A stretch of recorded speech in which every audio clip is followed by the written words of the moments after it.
Hey, everybody, and welcome to another episode of the What's Running You podcast. I'm excited to be back here with y'all. I'm pretty tired, actually, to be honest.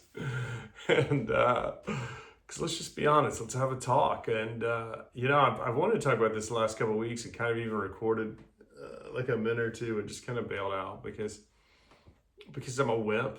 That's why, because I wanted to dive more into spirituality. It's a big part of my life. And but like I said the other day, people just have such a weird reaction to it. It makes you kind of, uh, I don't know, it makes it harder to talk about because people automatically kind of assume things uh, that you're saying that maybe you're not saying. But for me, it's a big part of my life, so we're going to talk about it. It's part of the book, and so that's what we're going to be doing. It's part of the hero's journey, the one true myth. I think that's J.R.R. Tolkien. So we are going to look at spirituality and you know, obviously I said for me, it is finding that God of love. And I find that through the teachings and the person and the life of Jesus.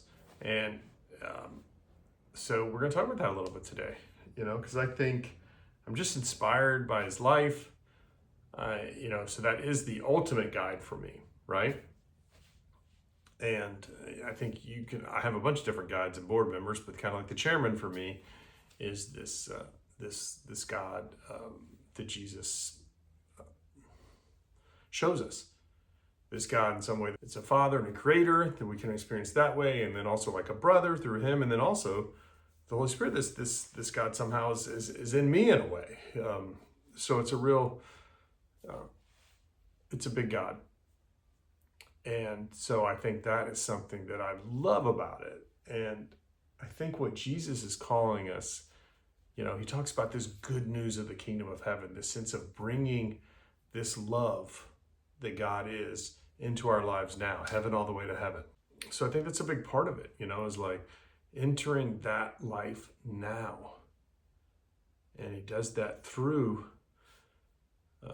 letting stuff go, letting stuff, healing us, and showing us that we are fully loved right now. Instead of earning it and doing all this stuff, like we can feel loved right here, right now, and just be free. So that's what's so interesting is I've always seen religion, and I guess I was lucky to grow up in a very open, like I grew up Episcopalian, still Episcopalian, and there's not a lot of shame and stuff like that in it, to be honest.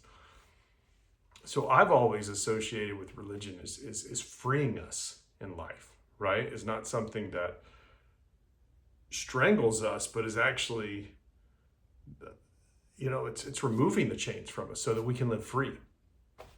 Because we all carry such hurt and wounds, and I met with a buddy of mine yesterday who's going through such a hard time, and we all have that in us, where they're just, you can see things, the pain that he's going through, and we all have these, we've done something or somebody's done something to us, and we just carry this stuff around, and the book's all about us kind of like putting on layers of armor to protect us and all that stuff. And I think Jesus comes in and just like, we're done with that. You're loved. Because that's what that stuff makes us feel, actually, is what we're not loved, ultimately. And we all feel that.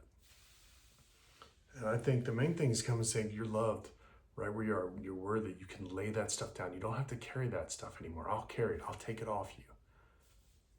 And it's so hard because that's why I think we need practices, because even if we lay it down the next morning, you're like, I think I'm a little more comfortable with this blanket around me or this piece of armor. Let me just put this one thing on, and then it's such a practice to let that stuff go. And I know so many people going through hard times right now, so I'm not saying it's easy, but there is love. And I think if we can be a little piece of that light, we can start lighting up the darkness. And I think that is what the book is about, and ultimately what the hero, not tie everything to hero's journey, but I do want to say, like, I think, and I've never heard anybody say this, so please don't take this the wrong way, but it's like I sometimes hear people say, like, because the whole thing of the book is like, be the hero of your journey and live a great story. And I think some people say, well, God's the hero of my story, or Jesus is. I don't think that's true. Because I feel like the hero in a story is the one who's like screwed up,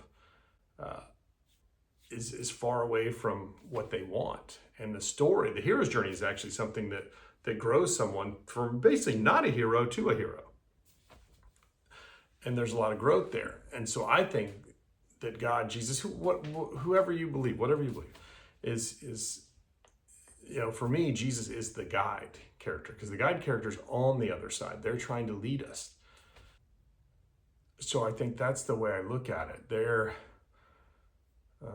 That's the role I think that we need to look to. And like Mr. Miyagi, we trust in that guide to lead us where we want to get to, which in this case is living from our soul or living in the kingdom of heaven. And just like Mr. Miyagi, it's like sometimes you're doing something, you're like, oh, what is going on here, dude? I'm painting a house. Like, I want to learn karate.